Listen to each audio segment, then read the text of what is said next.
está sendo um bom dia, ainda mais por estarmos aqui louvando, cultuando ao Senhor, uma oportunidade mais uma vez que o Senhor nos dá de podermos juntos aqui aprendermos do Senhor, aprendermos com a palavra dEle e começar o nosso domingo logo pela manhã.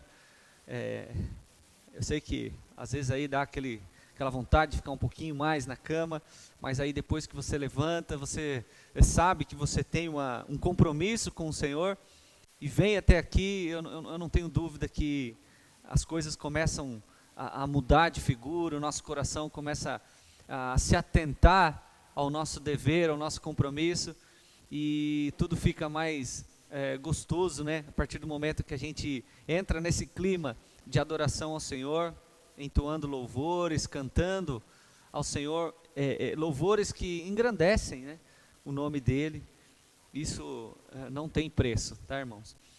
E hoje nós vamos falar de algo central da nossa vida.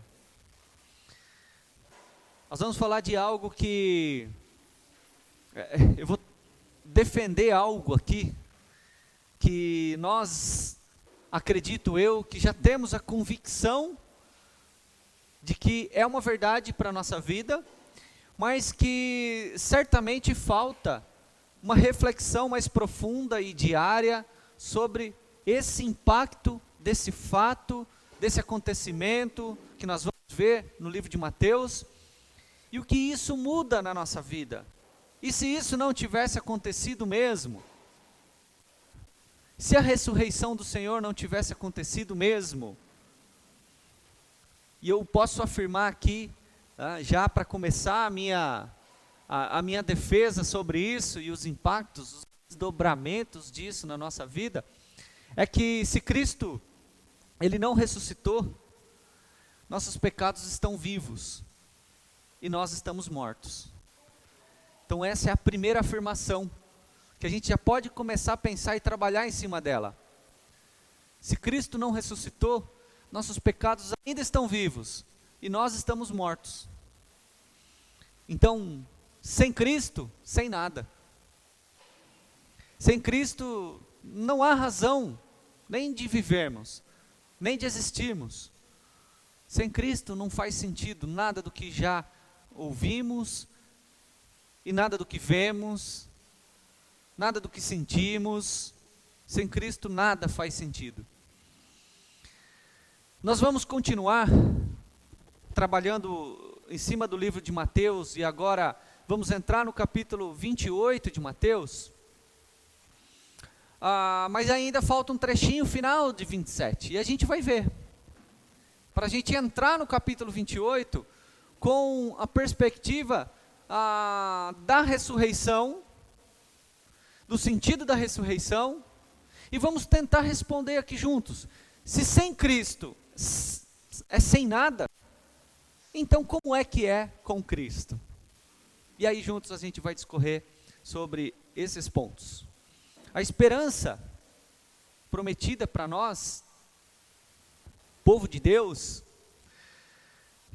ao longo da história, se você volta aí nos profetas, no Antigo Testamento, a gente vai ver que sempre o alvo, sempre o objetivo do profeta, a lei, tudo que acontece no Antigo Testamento, desde a criação, tudo isso aponta para a morte e ressurreição de Cristo. Então logo, a nossa esperança lá de trás, como povo de Deus, até mesmo antes de Cristo vir, ela está firmada em Cristo, na sua vitória sobre a morte. Então, a nossa esperança reside nisso. E a gente vai ver aqui a razão na qual a nossa esperança reside na vitória de Cristo sobre a morte. Mateus capítulo 28, a gente vai ler até o verso 15. E aí vamos voltar um pouquinho na sequência, a partir do verso 62 do capítulo 27, para finalizarmos o capítulo 27. Mas vamos ler aqui capítulo 28 primeiro.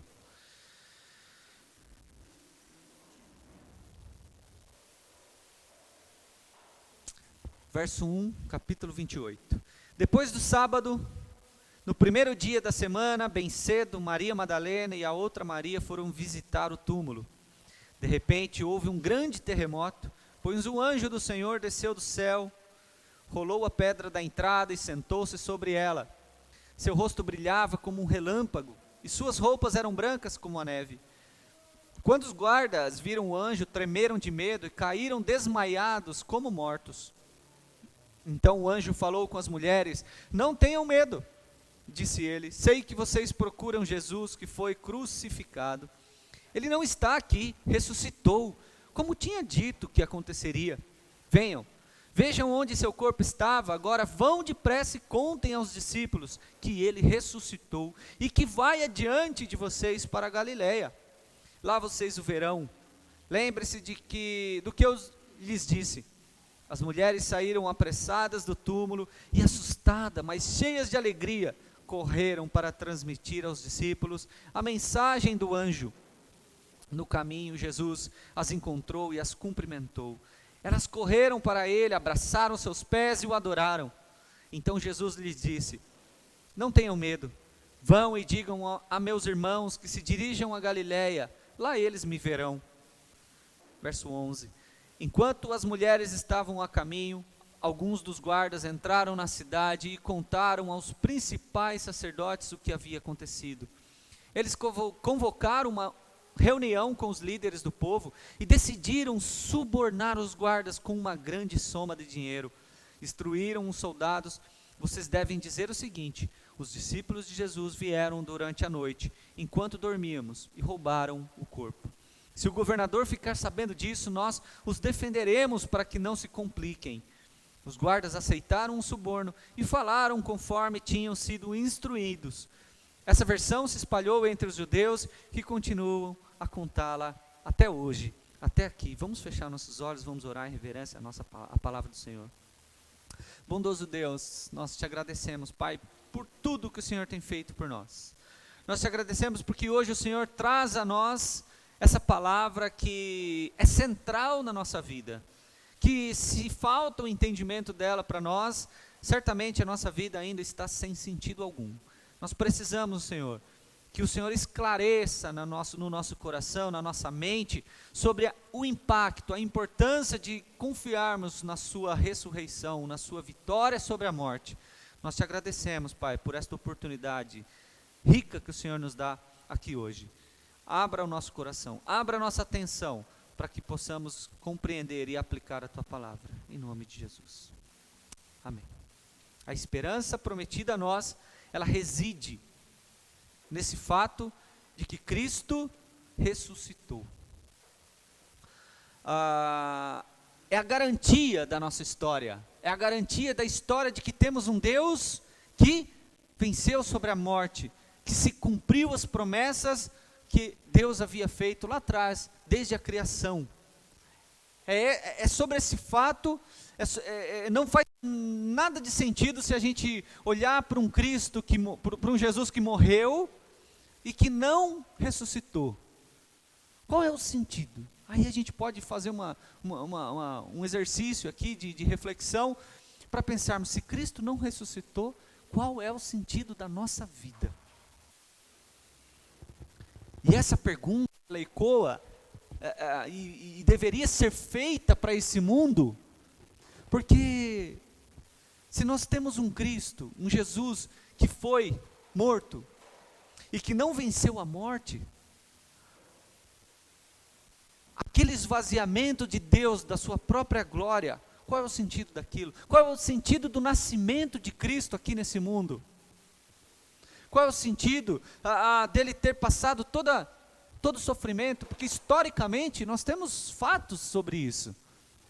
Alguém sofreu, e aquela figura que nós temos na história diz que é Jesus, que era um homem justo, e a história está toda registrada, são fatos. E se esse homem não venceu a morte, qual é o sentido da nossa vida? Logo, a criação é comprometida, logo, a nossa fé é vã, E é assim que Paulo trata sobre o fato da ressurreição de Cristo. Paulo ele diz lá em 1 Coríntios, no capítulo 15, e ele começa dizendo assim: ora, se está sendo pregado que Cristo ressuscitou dentre os mortos, como alguns de vocês estão dizendo que não existe ressurreição dos mortos? Paulo teve que defender essa tese lá.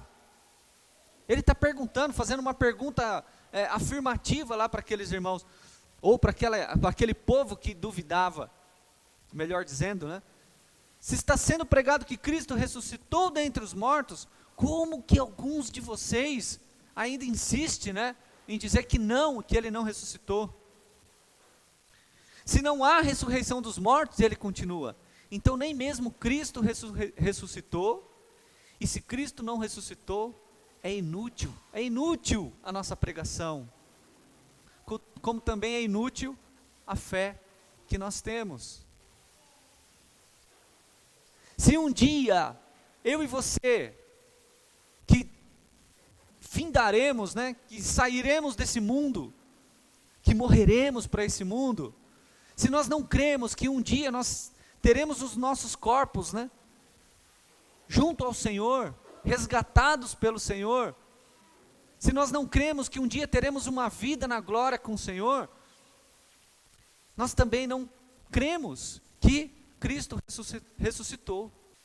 E se Cristo não ressuscitou, é o que o Paulo está dizendo aqui. É inútil a nossa pregação, é inútil estarmos aqui, é inútil a nossa fé. E ele continua: visto que a morte veio por meio de um só homem, também a ressurreição dos mortos veio por meio de um só homem. Essa é a afirmação de Paulo. Na semana passada, nós vimos sobre a importância do quê? De servir, de honrar ao Senhor.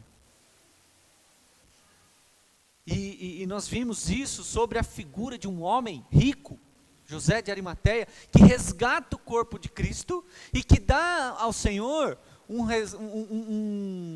enterro digno. Pegou, né, o corpo do Senhor. E aí o Vitor explicou aqui muito bem, né, ilustrou aqui, trazendo uma reflexão para nós, de como seria esse momento do resgate do corpo do Senhor, tomado pelo sangue, pelas cicatrizes, pelas marcas, e aquele momento em que ele deve ter carregado ou revirado o corpo do Senhor. A partir daquele momento em diante, eu fico imaginando um outro lado da história. Então fecha essa cortina daquela cena de sangue, e nós vamos para o outro lado e começa a olhar para aquele povo, para os que criam no Senhor. Como é que eles estavam? Imagine a tristeza, a dor, o pensamento de dúvida talvez. Puxa, e agora? Será que ele vai voltar ou não? Será que Cristo realmente morreu? Olha a situação que ele ficou. E agora? Será que é esse Deus mesmo que vale a pena eu depositar a minha fé? Quantas dúvidas passaram, quanta angústia, quanta dor. Imagine você depositando a sua fé, a sua crença, todas as fichas nesse fato, e de repente você vê aquela pessoa que você depositou tudo naquela situação. E nós temos algumas horas então correndo aqui, porque a partir do verso 1 do capítulo 28 diz: depois do sábado. Nós temos algumas horas do verso 57 que diz: ao entardecer, José, um homem rico de Arimateia. E aí nós temos a continuação aqui, e no 28 ele fala então, depois do sábado, nós temos um intervalo aqui. E é nesse intervalo que a gente começa a fazer uma reflexão sobre a situação daqueles que viram Jesus morrendo. Como é que seria eu e você? Mas agora, nós vemos que ali no verso 62, que foi aonde o Vitor terminou na semana passada, nós percebemos que Jesus, ainda morto, incomodava. Ele mesmo, naquela situação deplorável, seu rosto seu corpo tomado, praticamente irreconhecível. E aí nós temos então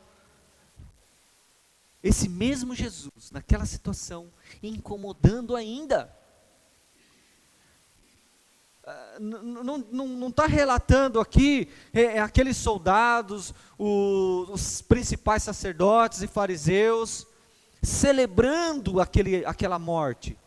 Eles estavam ainda preocupados. Eles estavam ainda incomodados, mesmo com Jesus naquela situação. E aí é quando eles vão até Pilatos, diz o verso 62.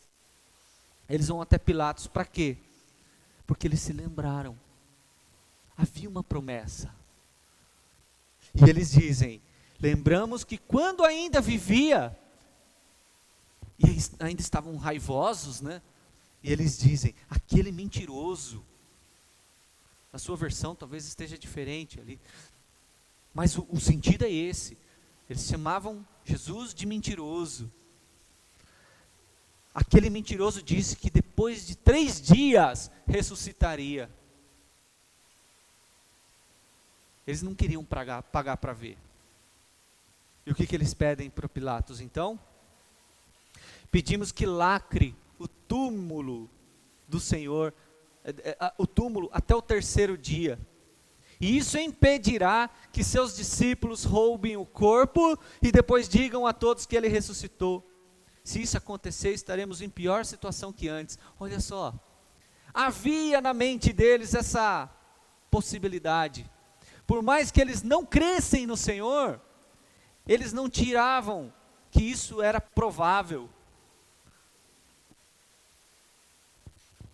Aí a gente passa a entender que algumas pessoas, elas, no fundo, elas falam, puxa, esse pessoal não é tão maluco assim.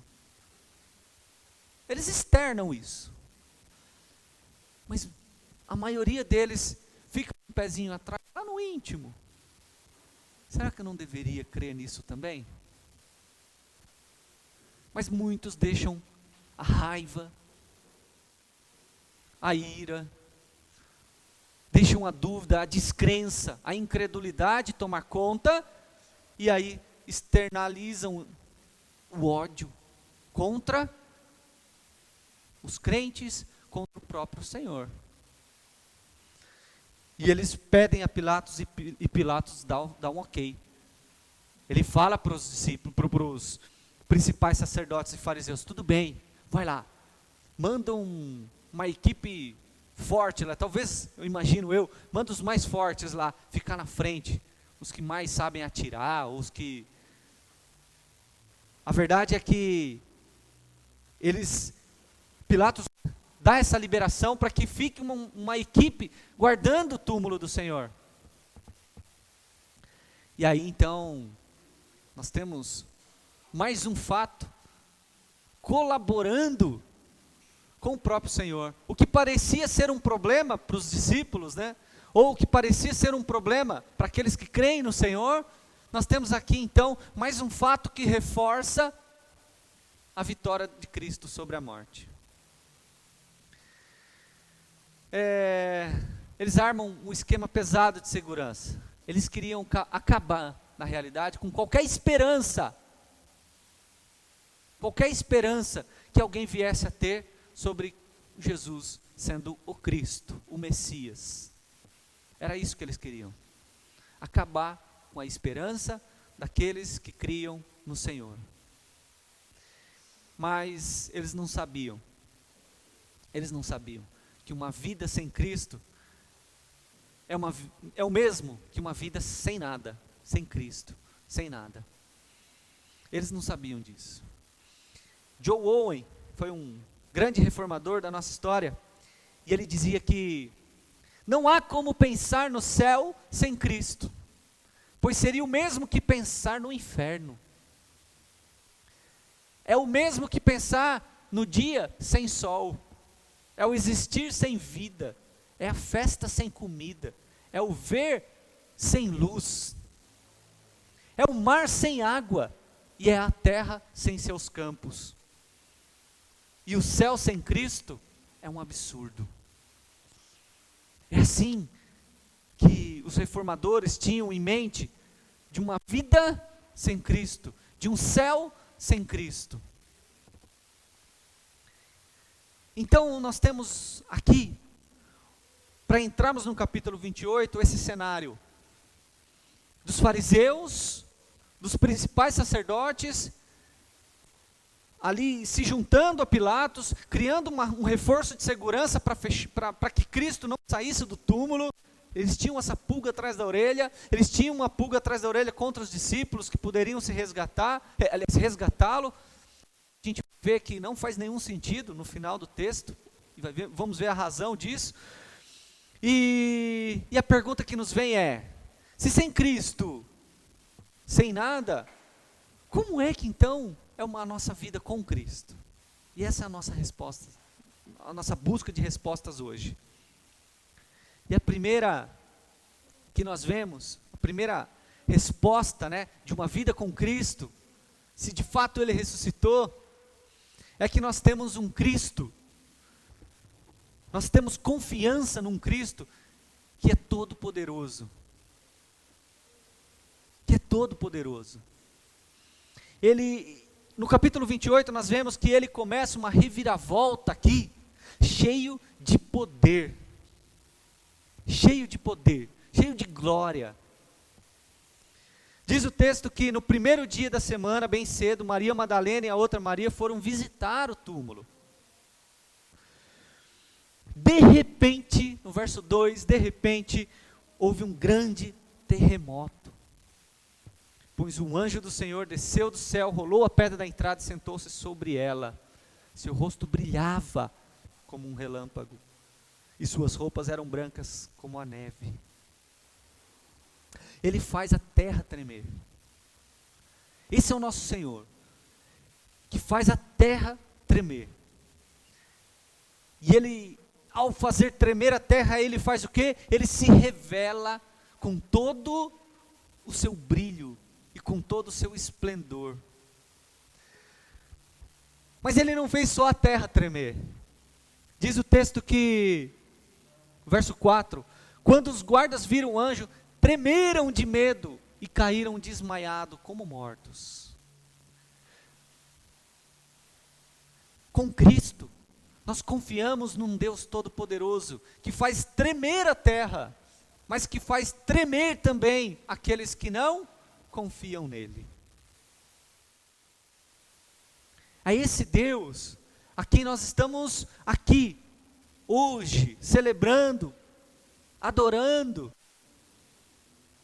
Nós não podemos acreditar que, Ele é um Deus que ressuscitou lá na história e, ok, está lá no céu, está tudo certo. É esse mesmo Deus que continua atuando nos dias de hoje, que faz tremer a terra, que faz tremer as pessoas que ainda não confiam nele.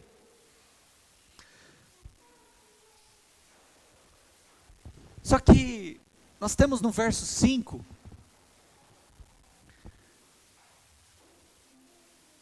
um anjo falando com as mulheres, dizendo: não tenham medo, não tenham medo. Eu sei que vocês procuram Jesus que foi crucificado. Ele não está aqui, Ele ressuscitou. Se por um lado nós temos um Deus que se revela, se mostrando àqueles que não confiam, fazendo-os tremer, nós temos um Senhor que se revela ao seu povo, tranquilizando, dizendo para nós: não tenham medo, não tenham medo. E o argumento é: Ele ressuscitou. Se há em nós, em nossa vida, em algum momento, em alguma circunstância, algum tipo de medo, seja lá o que for, nós temos um Senhor que vem diante de nós, se revela a nós e diz: não tenham medo. E o argumento é: lembre-se, Ele ressuscitou. É Ele que é o Todo-Poderoso, que faz tremer a terra, que faz tremer pessoas, mas que também diz: calma, calma. Ele ressuscitou. A gente não está confiando, depositando a nossa fé em alguma lenda, em algum mito, algum herói passageiro. A gente não está colocando a nossa fé no Buda, no Maomé, todos os santos que a gente ouve por aí. A gente não coloca a nossa fé, não deposita a nossa confiança, a nossa crença em figuras que não ressuscitaram, que é possível visitar os seus túmulos, que é possível encontrar talvez as suas ossadas. A gente não coloca a nossa confiança nessas pessoas que passaram por aqui. Nós confiamos em quem faz tremer a terra, nós confiamos em quem faz tremer aqueles que ainda não creem no seu nome. Nós confiamos no Deus que é o Criador. E a grande tristeza dos nossos dias, todas as crises, que existentes dos nossos dias, como pano de fundo de todas, é a falta da crença no Deus Todo-Poderoso. Todas. Como tema central de todos os medos, de todas as desconfianças, de toda a insegurança que esse mundo vive, passa pela falta de confiança num Cristo ressuscitado, num Deus poderoso que venceu a morte. Nós depositamos a nossa confiança em algo passageiro. Nós colocamos a nossa confiança em pessoas que não conseguem nos salvar. Nós começamos o texto hoje, o nosso culto de hoje, lendo um salmo que diz, que nos alerta para não confiarmos nos nossos cavalos de guerra, porque eles não são capazes de nos salvar. Nós precisamos nos lembrar de que temos um Deus de poder.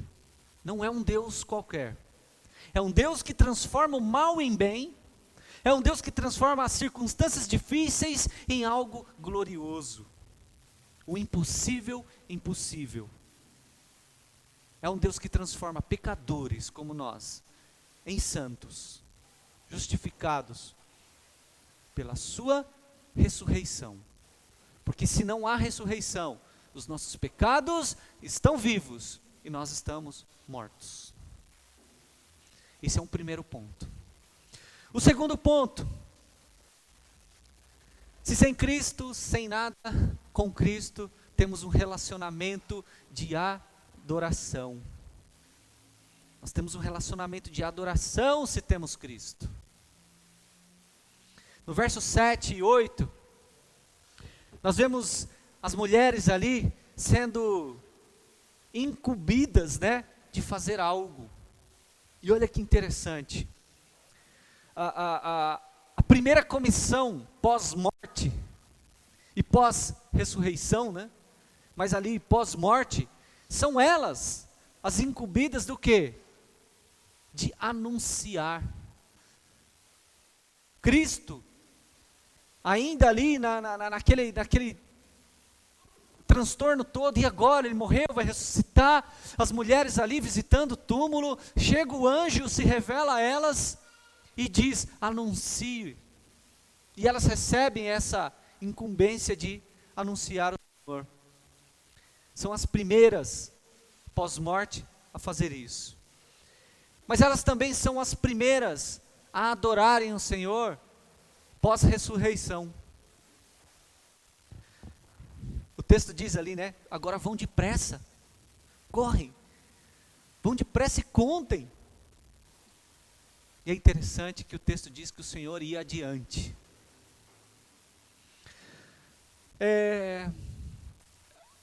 um aspecto cultural da época é que as mulheres não seriam as mais indicadas para testemunhar alguma coisa.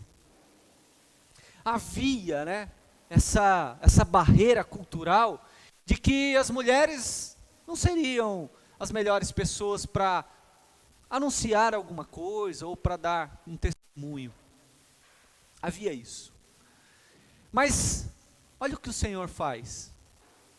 Ele não precisava da comprovação cultural, da comprovação legal, da comprovação social para validar, da legitimidade, para carimbar o fato de que ele ressuscitou. Ele só precisava de alguém disposto, independente de quem fosse, a anunciar a sua morte e ressurreição.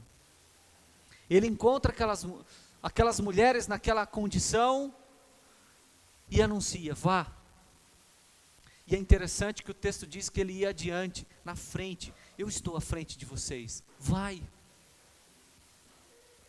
Anunciem. E diz, né, vai depressa. Eu fico pensando aqui. Por que eu e você, muitas vezes, nos esquecemos de que temos um Senhor que está adiante de nós. Ele continua adiante de nós. E Ele continua dizendo para mim e para você da mesma forma. Vai, depressa. Anunciem. Há muitos ainda duvidando. Há muitos ainda que odeiam esse fato de que Cristo ressuscitou. Porque muitos pensam o seguinte: se Cristo ressuscitou, Ele está olhando meus pecados. É melhor que Ele esteja morto. Não quero um Deus me vigiando. Eu não quero um Deus como uma espécie de monitoramento 24 horas na minha vida. É melhor que Ele esteja morto.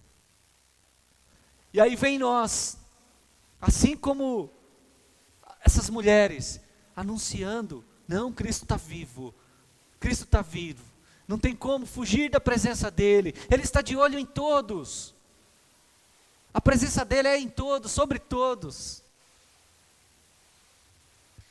Aqueles que rejeitam não querem isso. E na medida que elas caminhavam, diz o texto, elas caminhavam com alegria, porque é assim que o Senhor nos recebe, e é assim que o Senhor coloca em nós a disposição de anunciá-lo, de viver para Ele, com alegria. Eu sei que há momentos na nossa vida que nós deixamos a alegria de lado, nós nos enfiamos nas circunstâncias que nos advêm, mas a alegria é o ingrediente principal que o Senhor deposita no seu coração, para que você vá adiante, siga depressa. E na medida que elas iam, o que estava acontecendo aqui? O Senhor ia se revelando a elas, e dando mais confiança. Ele diz, vão sem medo, olha o verso 9, verso 10, vão sem medo no caminho. Jesus as encontrou e as cumprimentou, elas correram para Ele, abraçaram seus pés e o adoraram. Então Jesus disse no verso 10, não tenham medo, vão e digam aos meus irmãos que se dirijam a Galileia, lá eles me verão. Era assim, irmãos, na medida que nós vamos caminhando, na medida que nós vamos nos colocando à disposição do Senhor, Ele vai o quê? Se revelando a nós, nos dando confiança, dizendo para nós, vão, sem medo, sem medo. Charles Spurgeon, ele escreveu, vou ler aqui um textinho dele, ele diz assim, embora você não possa, como os discípulos, vê-lo visivelmente, mesmo assim eu lhe digo para desejar ver Jesus Cristo com seus olhos da fé. E embora não possa, como Maria Madalena, tocá-lo, mesmo assim você pode ter o privilégio de conversar com o Senhor e saber que Ele ressuscitou, e que você mesmo foi ressuscitado nele, em novidade de vida. Conhecer o Salvador crucificado, porque Ele crucificou todos os meus pecados, é muito bom. Mas conhecer o Salvador ressuscitado, porque Ele me justificou, e entender que Ele me deu nova vida, tornando-me uma nova criatura por meio de sua própria novidade de vida, é uma experiência ainda mais sublime. Sem isto, ninguém ouse ficar satisfeito. Que você possa conhecê-lo e o poder da sua ressurreição. Fomos ressuscitados nele. Nós somos os crentes do caminho. Jesus é o caminho, a verdade e a vida. E nós somos esses crentes do caminho, que andamos em direção a esse alvo, nessa missão, e que adquirimos ou perdemos a confiança na medida que nós nos dispusemos a servi-lo. Se eu dou um passo para trás, nós perdemos esse relacionamento de adoração. Se eu dou um passo à frente, nós temos o Senhor adiante, se revelando para nós, depositando em nós confiança, dizendo para nós: vão, depressa, sem medo. É isso. Diz o texto que elas abraçaram os pés do Senhor e o adoraram. Nós cantamos aqui, exatamente esse texto. Nos rendemos aos teus pés. E é assim que tem acontecido na nossa vida. Esse segundo ponto nos ensina que se temos um Cristo de verdade que ressuscitou, então nós temos alguém para nos relacionarmos em adoração, caminhando com Ele. Somos os crentes do caminho, que nos colocamos à disposição dEle, para que Ele deposite em nós a confiança, tire o medo e nos direcione. E por fim, irmãos, nós temos um Cristo que dá para nós a sua verdade inabalável. Com Cristo temos base na verdade inabalável.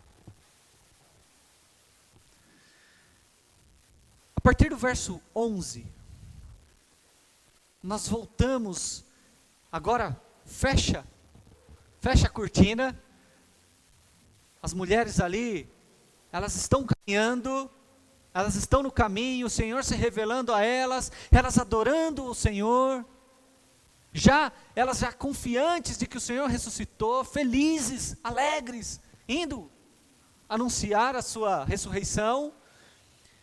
Fecha a cortina, agora nós vamos aqui para os soldados. Imagine, aqueles guardas, que situação que eles estão.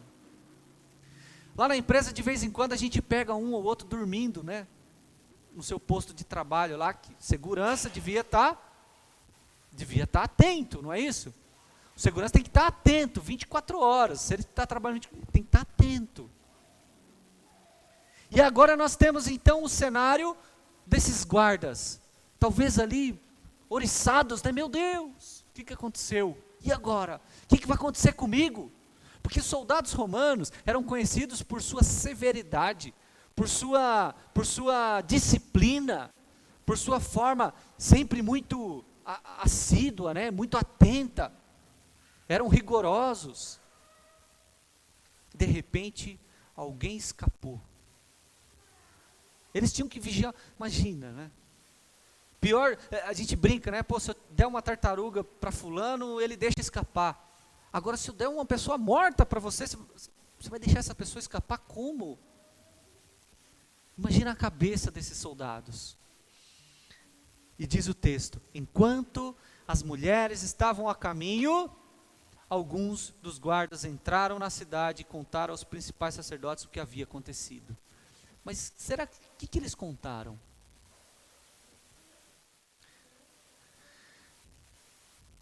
E esse primeiro ponto aqui no verso 11, mostra para nós que os inimigos de Cristo, e que existem até hoje,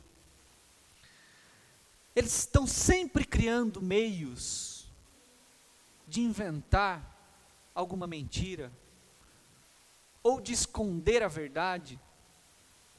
São dois caminhos, né? Ou você conta uma mentira, ou você esconde a verdade, abafa.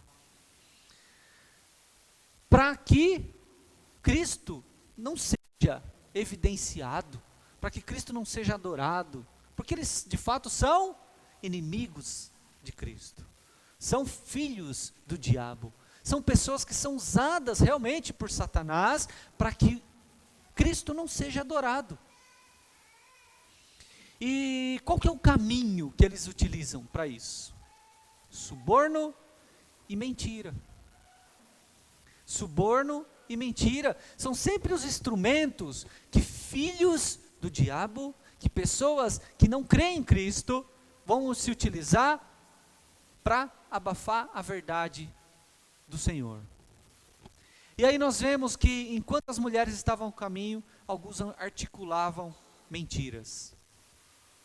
Isso significa para nós uma lição de que enquanto eu e você estamos caminhando diante do Senhor, estamos adorando o Senhor, estamos nos esforçando e nos colocando no caminho para que o Senhor nos deposite confiança, nos dê a direção, outros estão articulando contra Deus. Há sempre aqueles que se levantam contra Deus. E o meio pode ser eu e você, e nós temos que sempre nos lembrar que há sim aqueles que odeiam a Deus, que suas ações dizem mais do que suas palavras, muitas vezes falsas, de que creem em Deus. E a gente tem que estar atento a isso. E é interessante que eles falam no texto, né? Eles instruíram, verso 13, instruíram os soldados, vocês devem dizer o seguinte, olha aí, combinado, né? Os discípulos de Jesus vieram durante a noite, enquanto dormíamos, que beleza, né? Então eu sou um soldado, eu vou falar que eu estava dormindo, e roubaram o corpo. Se o governador ficar sabendo disso, nós os defenderemos, para que não se compliquem. Os guardas aceitaram o suborno. Para eles aceitarem a mentira, tinha que ter o suborno.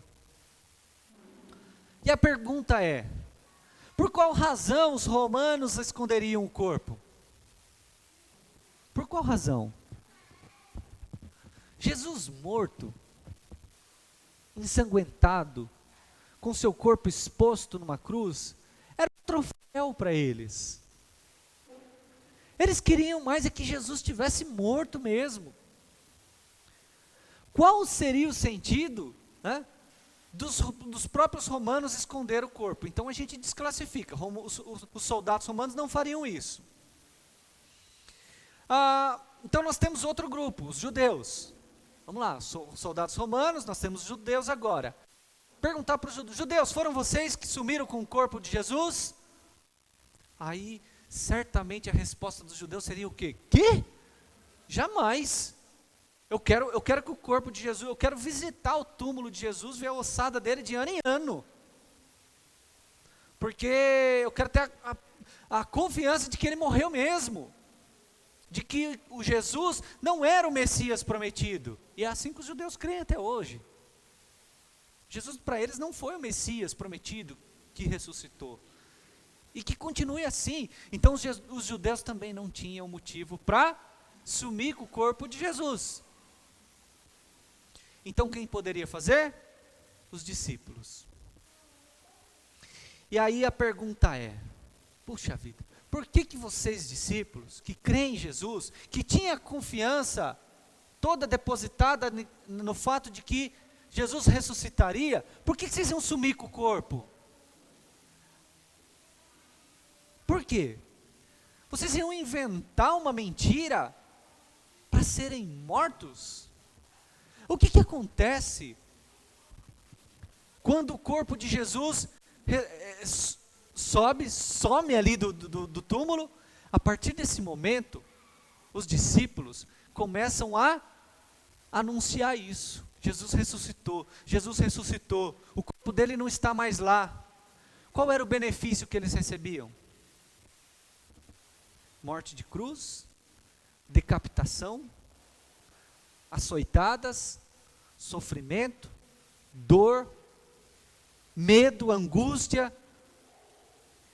Nenhum benefício físico, temporal, nenhum benefício. Então, por que os discípulos inventariam uma mentira dessa?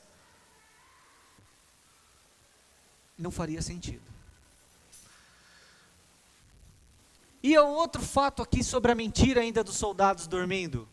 Se eles estavam dormindo, como eles viram quem roubou? Vamos inventar que roubaram, mas vamos dizer que a gente estava dormindo. Mas espera aí, se vocês estavam dormindo, como é que você sabe que roubaram? Outra coisa, se eles estavam acordados, então como eles poderiam deixar alguém roubar aquele corpo?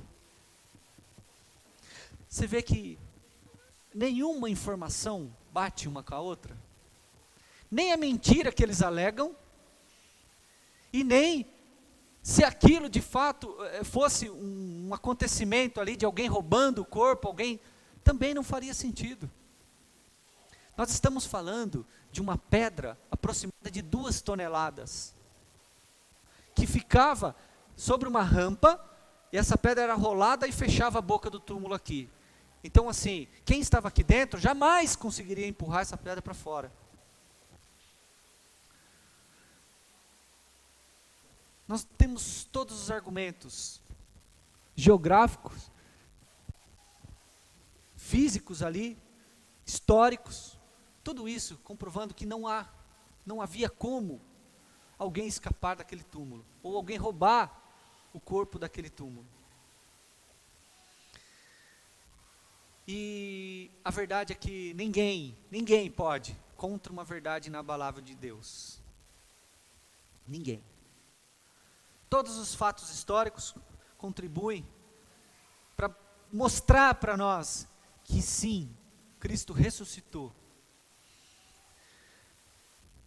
Muitos ainda tentaram argumentar de outras formas, se utilizando da ciência. Não, Cristo não morreu, ele só desmaiou.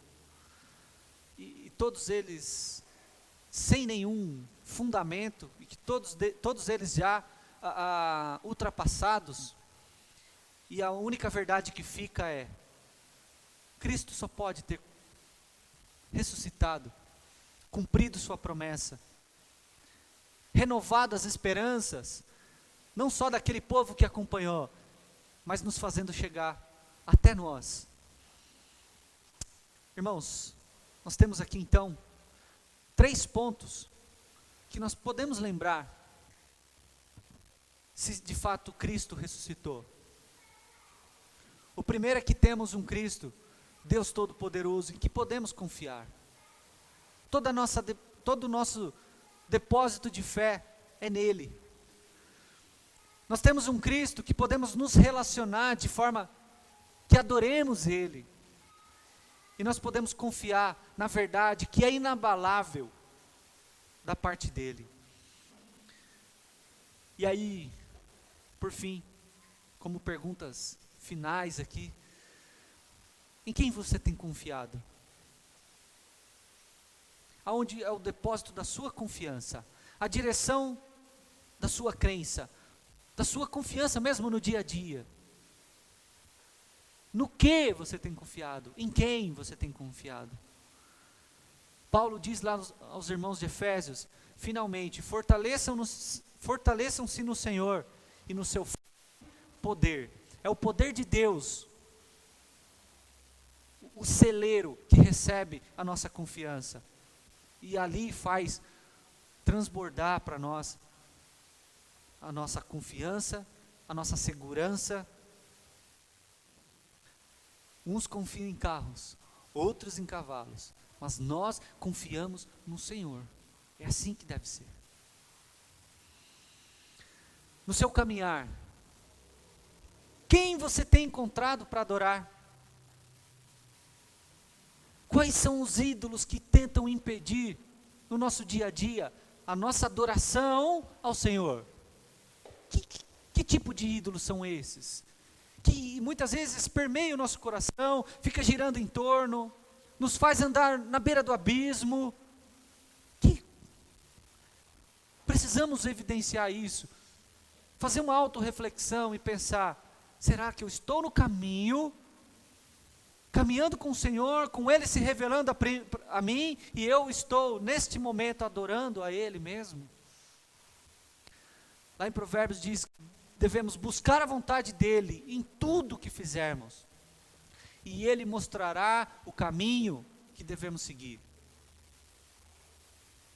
Buscar ao Senhor, buscar essa adoração ao Senhor, e Ele vai mostrando o caminho que devemos seguir.